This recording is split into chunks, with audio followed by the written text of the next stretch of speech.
Hi, everyone. Welcome to this edition of Vikings Now. Your Vikings are now a playoff team. Jim Rich along with Ahmad Hicks. Vikings get it done. They take care of the Bears 30-12 on Monday Night Football. And overall, I think this was a very good win for the Vikings. Usually the commenters start ripping us because we're always pointing out something negative, especially when Pierre's here. They're jumping all over him.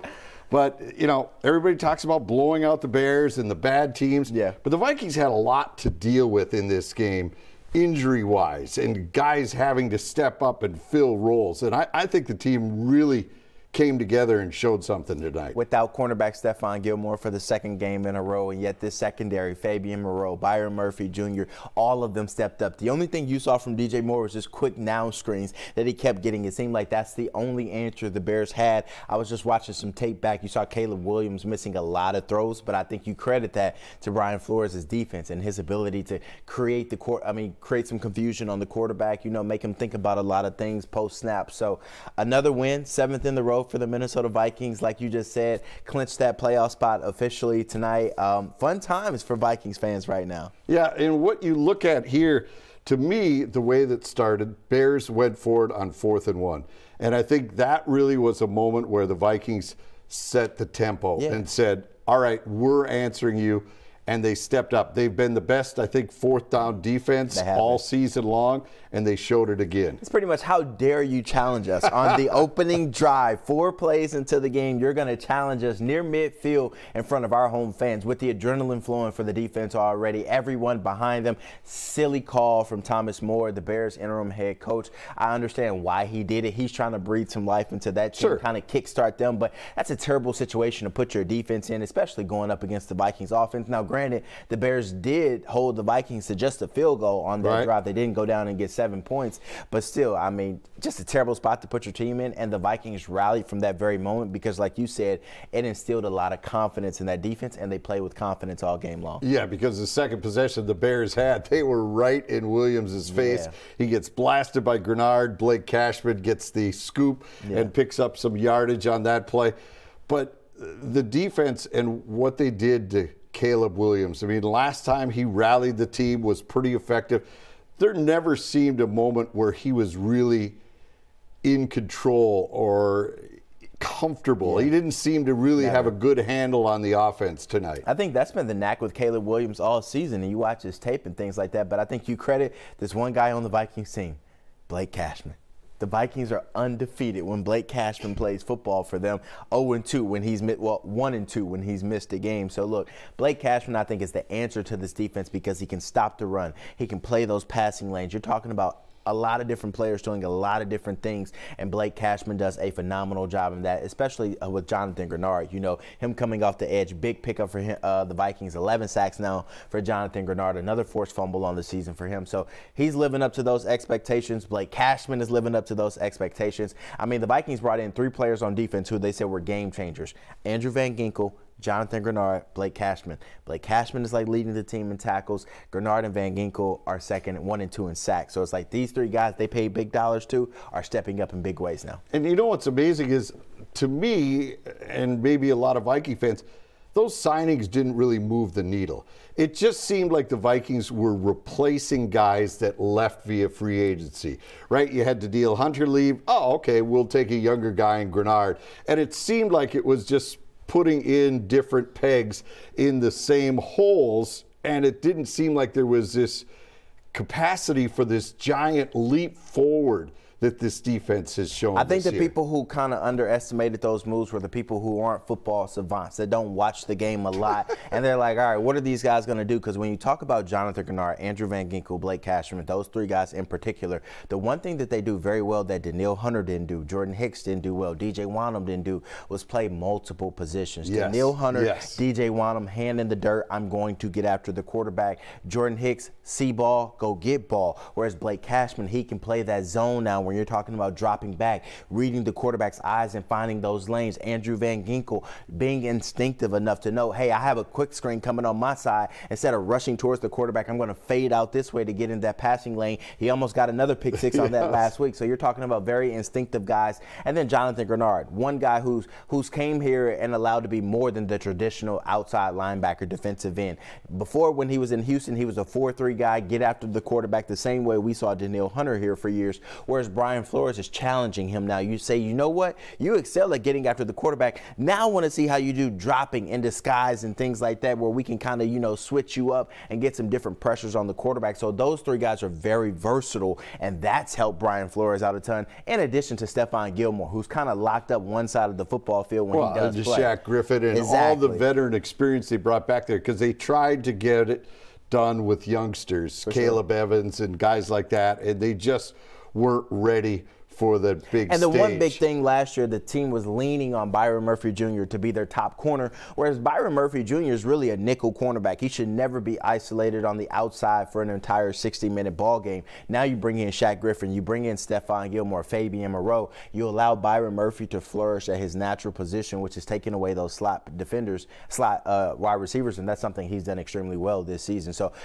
bringing in Shaq Griffin and Stephon Gilmore, like you said, allow Byron Murphy to flash and flourish a little bit. And this whole defense is just flourishing. Talk about injuries. One man goes down, the next one steps up. Ivan Pace Jr., we're missing an inside linebacker, and you're talking about Jamin Davis that they just brought over off the Green Bay Packers practice squad, who's getting in and getting some reps. Camus Grisey-Hill, who's stepping in and filling some big minutes for Ivan Pace Jr. as well right now. Literally, there's nothing this defense can do wrong at this point in the season under Brian Flores. Yeah, and they have been giving up yards again, over 100 yards rushing. But don't break. Right. But one thing Van Ginkel has talked about is that where they line up extremely wide on those corners. So when they're rushing, they don't get sucked in. That's the big thing, that they hold the edges, right? That's the definition. That's why they line them up like that, so they can protect for those little flare passes. If they're going to dump it to the back, they're already out in that vicinity. And if they're going to the quarterback, they've got an angle and they can kind of keep him in the box. Because before, Danielle Hunter was basically right snug in. He was right by the tackle. Right. Offensive tackle. And now these guys, there's huge gaps between the tackles and the outside linebackers. Yeah. Yet it doesn't seem that they get caught with that. More athleticism that we talked about. You're talking about Jonathan Grenard, Andrew Van Ginkel being able to cover a lot of ground. Whereas also in that scenario that you're talking about, where maybe 5 defensive linemen, and you got your guys spread out, talking about on the edge, the 5 to 6 holes and whatnot. I think that just allows, you to set the edge, but it also allows you to get a little bit more free space when you're rushing the quarterback, because now you're talking about that tackle has 1 extra yard that he has to cover. Maybe he may overset where Dallas Turner or someone can get underneath with speed and whatnot. So Brian Flores last year, there was a lot he wanted to do with this offense, but for the people at home, with the defense. Yeah, with the defense, excuse me. I was misspeaking. But for the people at home who really don't understand football, there was a lot Brian Flores could not do last season. And if you look back to all his schemes on his previous teams, he's a man-to-man guy. Last year, the Vikings ran zone about 70% of the time because they did not have a cornerback that can go lock up the opposing team's best wide receiver. They have that this season, which allows Brian Flores to be a little bit more creative, to send a little bit more pressure, and to put some more stress on the quarterback that maybe he didn't have to think about. Because when you have not a good defensive line, you can't get pressure on the quarterback, and you're running zone coverage behind that, well, all the offensive line has to do is stop your 4 to 5 pass rushers, and the quarterback's going to pick whoever apart. They don't have that luxury this year with this defense. That's why it's so hard for these quarterbacks to have success. Justin Jefferson, after the Vikings came up with that turnover, Cashman covering the scoop and getting it done. Jefferson gets into the end zone. Now, last time against the Bears, he was held to his lowest total, 2 catches, 27 yards. You talked about that on Vikings Game Day Live, the pregame show. You should watch that every week. Guy does a fantastic job on that, along with the rest of the guys, and Don Mitchell. But what I want to ask you is 7 for 73. Yeah. He gets in the end zone. What didn't the Bears do this time that they were able to do last time? or what did the Vikings change I think it was to get the Bears? I think it was a little bit of both. He should have had 100 yards. He'll tell you that after the game. Well, he had that one catch. where he dropped. That should have been a touchdown and another 30 yards. Yes. I don't think I have ever seen him do that where he took his eyes off the ball. So common for a wide receiver when you know you have the end zone behind you or green grass. You just want to get your head around as fast as possible so you can see where you're going without the football sometimes. So that happens. I promise you we probably won't see that again from Justin Jefferson. No. But no, here's my thing. I think Kevin O'Connell, Justin Jefferson, they took that game to heart the last time that they played the Bears, because the very next game they came out, made a concerted effort to get Justin Jefferson the football. They never want to see the game's best wide receiver be held to 2 catches on 27 yards. This game, I think it was the Bears challenging the Vikings and saying, you know what? We're going to go stop other pieces. Can Justin Jefferson beat us?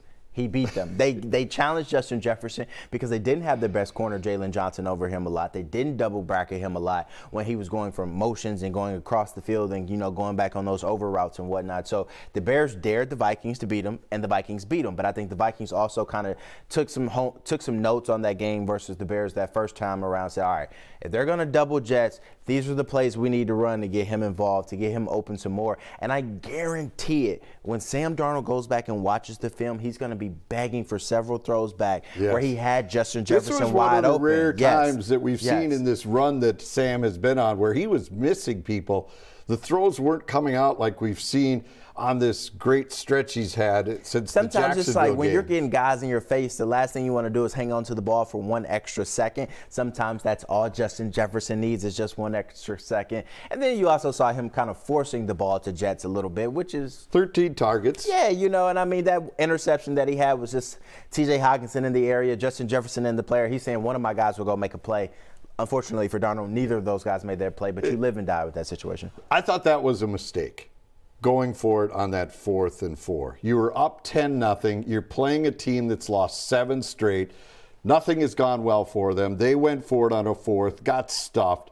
You could have tacked on another 3. They didn't score 13 all night. But you would have had enough. And I would just say you're just kind of, the momentum is building, right? For sure. You and O'Connell probably saw a kill shot there. Absolutely. It's like, all right, let's just dagger these jerks and get them out of town. You see the way they played last week?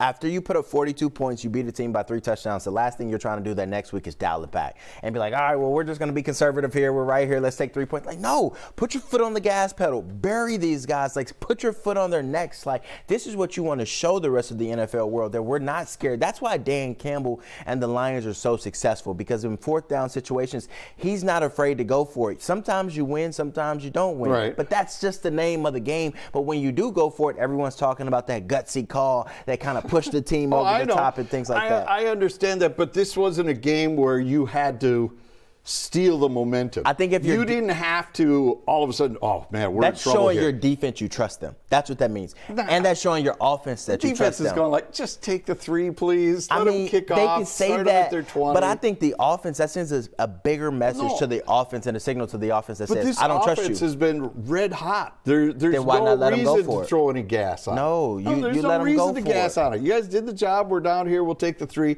You'll be right back again. Soft. Soft.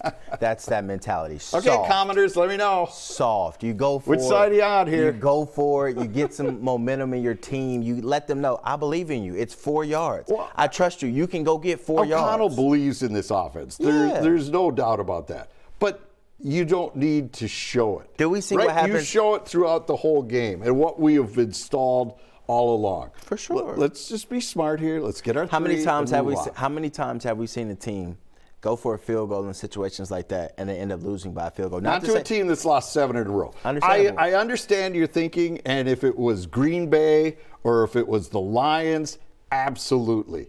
Then you need to step on the throat. Now, this may be setting the table for those scenarios later. It is. All right. Well, if that's what the case is, that's fine. It's 3 to 4 yards. If your offense can't get 3 to 4 yards on a team that's lost 7 or 8 games in a row, you have a problem. I have no problem with what Kevin O'Connell did there. I think that allows now they didn't get it. So you know what he's going to say when they go back to film room? I trusted you guys to get 4 yards and you didn't give me 4 yards. Like, all right, I'm going to have to think twice about that next time. Well, the blocking really wasn't there on that one. So wasn't. Sam just kind of threw it. He made it happen, though, Yeah. All right, you look at what Aaron Jones did today. The game got a bit rocky. Tail of the end of the second quarter, third quarter. Not much going on. The Vikings were held to 2 consecutive 3-and-outs to start. Didn't go for it on 4th down there. They punted the ball. Let their defense. See, I could work it around back there. Absolutely. But Aaron Jones on that drive kind of righted the ship Asserted for the his Vikings. dominance, yeah. That's why you brought him in. That's why you brought in Cam Akers. You trade for Cam Akers to spell Aaron Jones in that middle second to beginning of the third quarter where you really don't need him to take 8 to 10 carries, more of a beating, things like that. You want Aaron Jones fresh for the end of the game because his ability to find those little small crevices in an offensive line and hit it for 6 or 7 yards, he does a tremendous job. One of the best backs in the National Football League to do that. Cam Akers, the thing I love about him, what I was saying in the press box, he sees that first hole, he's hitting it. He doesn't have that burst that Aaron Jones has. So where Aaron Jones may get 7 to 8 yards on a pop, Cam Akers is going to get you 4 to 5, but he's always falling forward. So I think that trade that they had with the Houston Texans proved to be huge for this team because it's spelling Aaron Jones and keeping him fresh for late in the fourth quarter when you need to finish games off, you need to finish drives, and also for this postseason run that you're going to make because you need 2 good running backs, and they have that now in Akers and Jones. Right, and Ty Chandler, his development just hasn't been there yet. Obviously he has all the tools, but for whatever reason it hasn't come for him the small yet. little things like you saw at the end of the game with the punt block with about 6 minutes left. That's on Ty Chandler. He comes up, he goes right. You're supposed to go left. You're supposed to get the free hitter, the guy that's the most dangerous to your punter. So this is a reason why Ty Chandler is not in the backfield. This is a reason why they went out and got Cam Akers, because you're talking about if something were to happen to Aaron Jones, do you trust Ty Chandler with minimum experience to protect Sam Darnold? The answer is no. That's why they went and got Cam Akers, and that block punt you will see was on Ty Chandler, and that's part of the reason that he's not the Vikings' number 2 running back. But he can be that because you can learn pass protection. That's just hard. That's will, but it just won't be his job for the remainder of this season. Yeah, and we've seen Jones get nicked up a couple of times, so you definitely need a second body there that can come in there and not only spell him in the game, but if he gets bounced for a week, he's somebody that can deliver. You look at this team, here we are, now tied for the best record in the NFC. No way did I see this team being 12-2. They went out and they may possibly get the number 1 overall seed in the NFC.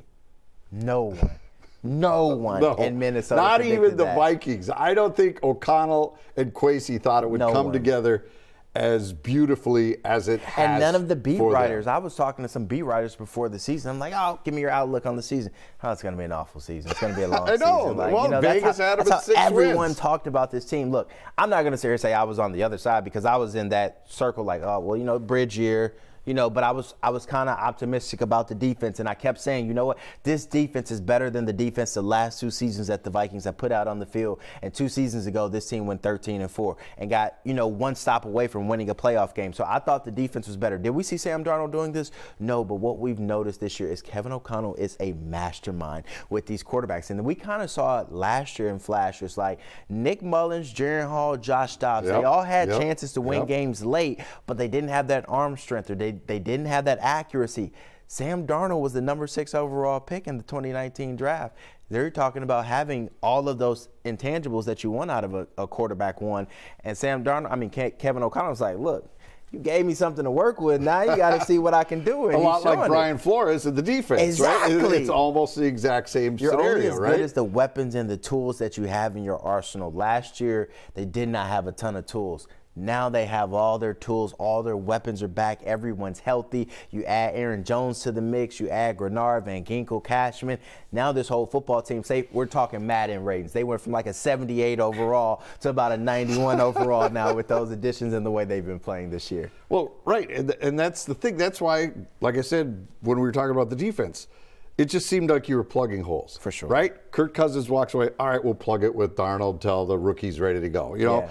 Aaron Jones, okay, well, we didn't really do well with Alexander Madison. We'll try this guy who is out in free agency.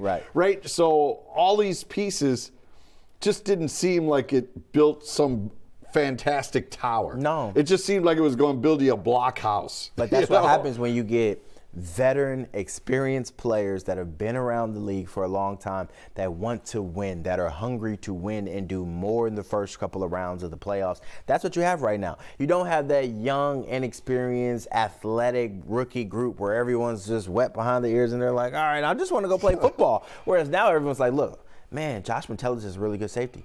Harrison Smith is really good. Cam Bynum's good. Man, Stephon Gilmore, man, we could be pretty good if we just all play together and play as one and don't make mistakes and don't beat ourselves. And I think that's what you're seeing from this Vikings team right now. With the amount of injuries that the Lions have sustained, they have about 21 players on their defense on injured reserve. 21 players. That is two starting units in the National Football League minus one player. I think it's going to be a high hurdle for them to overcome later on that we get into this season. I think the biggest threat right now for the Vikings and getting that 1 seed is Matt LaFleur and Jordan Love coming into US Bank Stadium in Week 17. I think that's the biggest threat for the Vikings right now. All right, how critical is it in your mind to win this division? Critical. To get a home game. Critical. Versus starting out, remember everybody's talking about the wild card for scenario sure, where you could go play a team on paper that seems easier to beat, but you'll have to do it on the road. You control your own destiny now. There's no excuses for this team. You're probably going to see a backup quarterback in Seattle because Geno Smith got injured this past week. So you're talking about a chance to win 3 more games, and you not only have the first seed in the NFC, but you have a first-round bye and guaranteed home playoff games if you win at US Bank Stadium. It's an absolute must-win if you're a Vikings player right now. You got the Packers coming to your stadium. You're going to see a backup quarterback at Lumen Field next week in Seattle. Like, this is a perfect scenario. You're talking about three games left to get the number 1 seed in the NFC, and you're going to face a backup quarterback. Then you're going to face the hardest team in the Packers at home, and then you face a team with 21 players on injured reserve on the road in their final game. Like, come on now. This is what you signed up for right now, especially if you want to be the number 1 seed. You got to go do something hard. And it's going to be hard beating the Packers and the Lions in back-to-back weeks. I joked earlier at the stadium, I said fans are in for a treat this season because they get 2 free playoff games in Week 17 and 18 before the actual playoffs begin. Yeah, no, it's going to be. And this team will be tested for the postseason. It's not like you got out. Normally, if you're, 12-2, you're 3-4 games up in the division and you lose that momentum. But this, even though, as you said, Seattle's probably going to start a backup, it's still a difficult place to play. You're on the road. The crowd will be against you. There's a lot True there. Weather game for the team, too. And the most important things, there's money on the table. And you have to go grab that money. Plan for something now. Yes. Plan for something. Sam Darnold. Pierre and I have batted this around. What to do with Sam. I know this is great. We love all this, but we got to get your thoughts Enjoy the ride on now. What you do. Enjoy the ride now. With Darnold. Enjoy the ride now because I think just there's this deep feeling within those 4 walls. See, my Week 3 idea of signing him? But I think there's this feeling inside the Vikings organization that J.J. McCarthy can be better than Sam Darnold. Now, it's hard to believe that because we haven't seen J.J. McCarthy play this season, but there was a deep belief that the Vikings would start J.J. McCarthy if he made it out the preseason healthy. I thought that was the case. There's no telling what he would have been able to do this season. So I think the fact that you have a quarterback on a rookie-friendly deal for 4 more years after this, and you already have a belief that he can do what Sam Darnold is doing this season, then you give him the reins. I say that only if the Vikings don't make the Super Bowl. If the Vikings make the Super Bowl, Sam Darnold's going to be in a tax bracket that Kwesi Adolfo-Mensah cannot pay him. But I think it makes it a little bit harder for them to be like, man, yeah, we're going to let Sam walk and go with our second-year quarterback. But I don't think they want to do that to him. I don't think the Vikings are that type of organization where they'll say, you know what, we're going to put you on this financial restriction where you can't go anywhere. We're keeping you here. I also don't think they want to pay that money. Like, they're going to have the most cap space in the National Football League next year. There's a lot of holes that they need to fill. Like, Cam Bynum may not be back. Harrison Smith is probably going to retire. Byron Murphy's on a 1-year deal. Byron Murphy's on a 1-year deal. So you're talking about your entire secondary that you're going to have to pay. Aaron Jones is on a 1-year deal. So everyone outside of the offense is not here next year pretty much, except for Grenard, Van Ginkel, Ivan Pace Jr., and Cashman. Other than that, you got a lot of holes to fill, and I don't think you can handicap yourself by paying a quarterback $40 to $50 million. That's what we saw with Kirk Cousins. The offense was always good. That was Zimmer's biggest thing. That's why he never liked the deal. Because you paid Kirk Cousins, then his defense got bad, and then you couldn't win games. I think the offensive line is the most important part for this team. team, and I think getting Christian Darrisaw back, keeping Brian O'Neill will be key, but I think they have to do something with that interior offensive line because Dalton Reisner's only on a one-year deal. Blake Brandle's only on a one-year deal. I believe he's only on a one-year deal, but he's still young. And Garrett Bradbury, I think, is finishing up a 3-year, $18 million deal, or he has one more year left on that. He has a lot of tread on his tires. So there's a lot of holes to fill this offseason, Jim, and I just don't think the Vikings can spend $40 to $50 million on a quarterback. Yeah. Daniel Jones. What do you? I mean, we haven't seen him. We don't know, but he obviously wanted to be. There's no team lining up to sign Daniel Jones right now. If you go look at Todd McShay's draft grade from him when he was coming out of Duke, he says he's a slow processor, does not get to his reads, very late decision maker, things like that. He did not have a first-round draft pick grade, coming out of college. But like we say every year, this is something I talk about around draft time. I really dislike how general managers just look at a quarterback and be like, man, he really sucked kind of in college, but you know what? He has a lot of intangibles that we love. We're going to take a chance on him and see if we can develop him.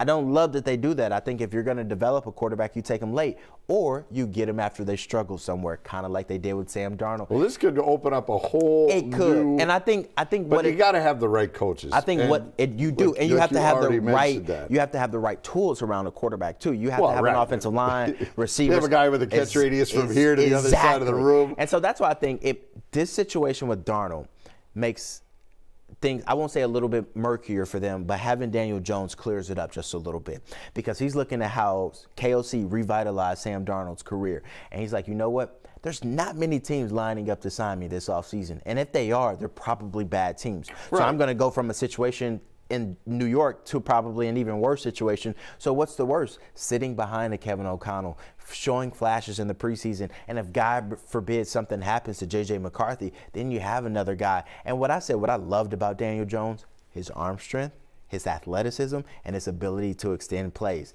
Kevin O'Connell can teach you how to get through your reads and your developments a lot faster and go from 1 to 2 to 3 to your check down. He can coach that up, especially when you get a whole offseason. You can't coach arm strength. You can't coach arm talent. Right. And you can't coach size and speed. And Daniel Jones has all of those. And there's some out there that says he actually has better physical skills than Darnold. He has a stronger arm than Sam Darnold. His accuracy is not as good as Sam Darnold's, I will say that. But his elusiveness is just as good, if not better, than Sam Darnold. He's faster than Sam Darnold, and he also gives you that ability of that scripted quarterback run because he is so big and can take a beating. So, good backup quarterback to have in Daniel Jones.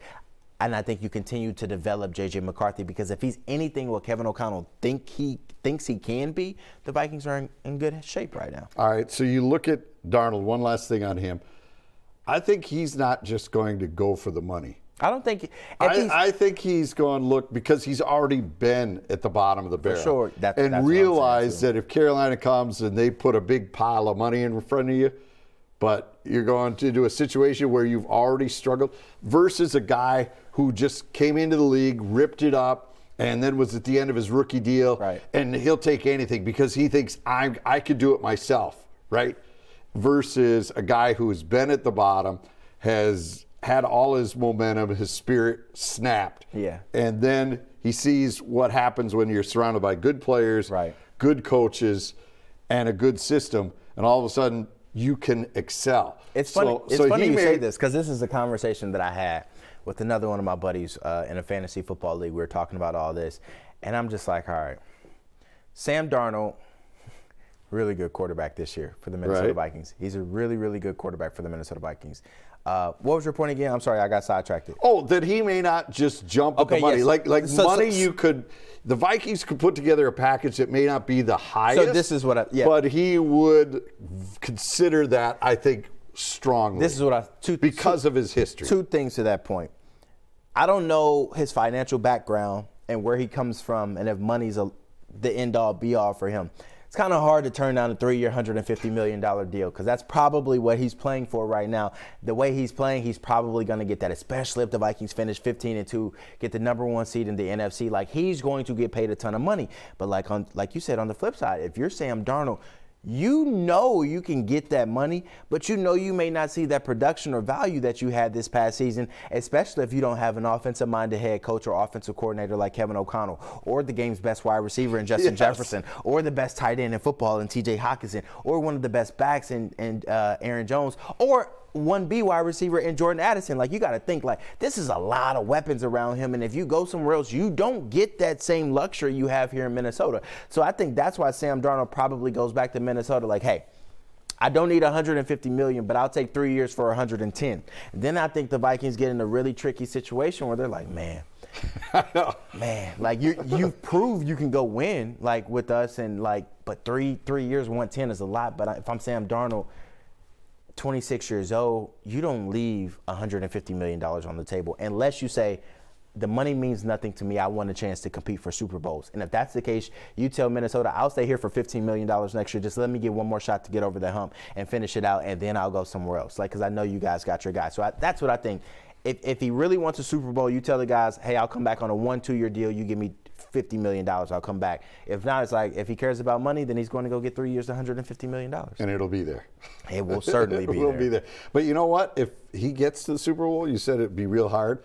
If he wins the Super Bowl, I could care less who the quarterback is in 2025. The Vikings finally have a Super Bowl. I don't care if the franchise doesn't exist in 2025. Yeah. If you finally get to the top. Thinking parade already in Minnesota? Yeah, you know what? Could be 50 below, and people will be out there. Good thing you gave me a nice big winter coat. Exactly. That's the way I work. You know, because I don't want you to leave. Right? Very if genuine. you're warm, you're here. It's kind of like the Vikings. We're surrounding you with warmth and love. I came in, I had a 13-4 season. Now I got a 12-2 season I'm covering. This last year was bad, but this is kind of fun. Last thing before we get out of here, how much different is this team versus the team that finished 13-4? Which team is better? Very different. Which team is better? This team is way better because a lot of those wins in that 13-4 season, so many lucky wins at the end of the game. Defense giving up 300, 400 yards a game, and they couldn't stop a nosebleed, and they were just getting lucky sometimes at the end of the game with Justin Jefferson and Kirk Cousins. This team is 10 times better because they can win in a multiple variety of ways, whether that's winning close, winning big games, leaning on your defense, leaning on your offense, leaning on your rushing attack, leaning on T.J. Hockenson. Like, they can do so many different things well. All right, I think you broke your microphone. Did I? Yeah, No, it popped. No, but I don't hear you anymore. So. Oh yeah, it did come on. Popped it back on. Oh, now you're back. I popped it. All back right, on. where can everybody chirp at you? Commenters, go ahead, let us know. Now, you cannot find anything negative we talked about this time. You sure? I don't think so. You What's can there find to something chew negative on? in anything. What's there to chew on? Be happy. You're 12-2. You're tied for the top seed in the NFL. We get to try to kill the Eagles again, which would be so delightful if the Vikings could do that, because they are a team that I think annoys the Viking fan base almost more than anybody. They annoy a lot of fan bases. I think so. All right, where can they find you? Everywhere. On the social? You know what? It's Ahmad Hicks TV. Excuse me, at Ahmad for. Hicks TV. But they can find this podcast anywhere. Google, Apple, Spotify. I saw the list of places you can find it. I was like, my goodness, we're everywhere now. All right. So no excuses. Tell your friends, tell your buddies, come on back, and we will see you after the Vikings improve to 13-2 next week? Yeah, they'll be 13-2, especially if Geno Smith doesn't play. All right, that'll do it for us. Thanks so much for joining us. We will see you next time.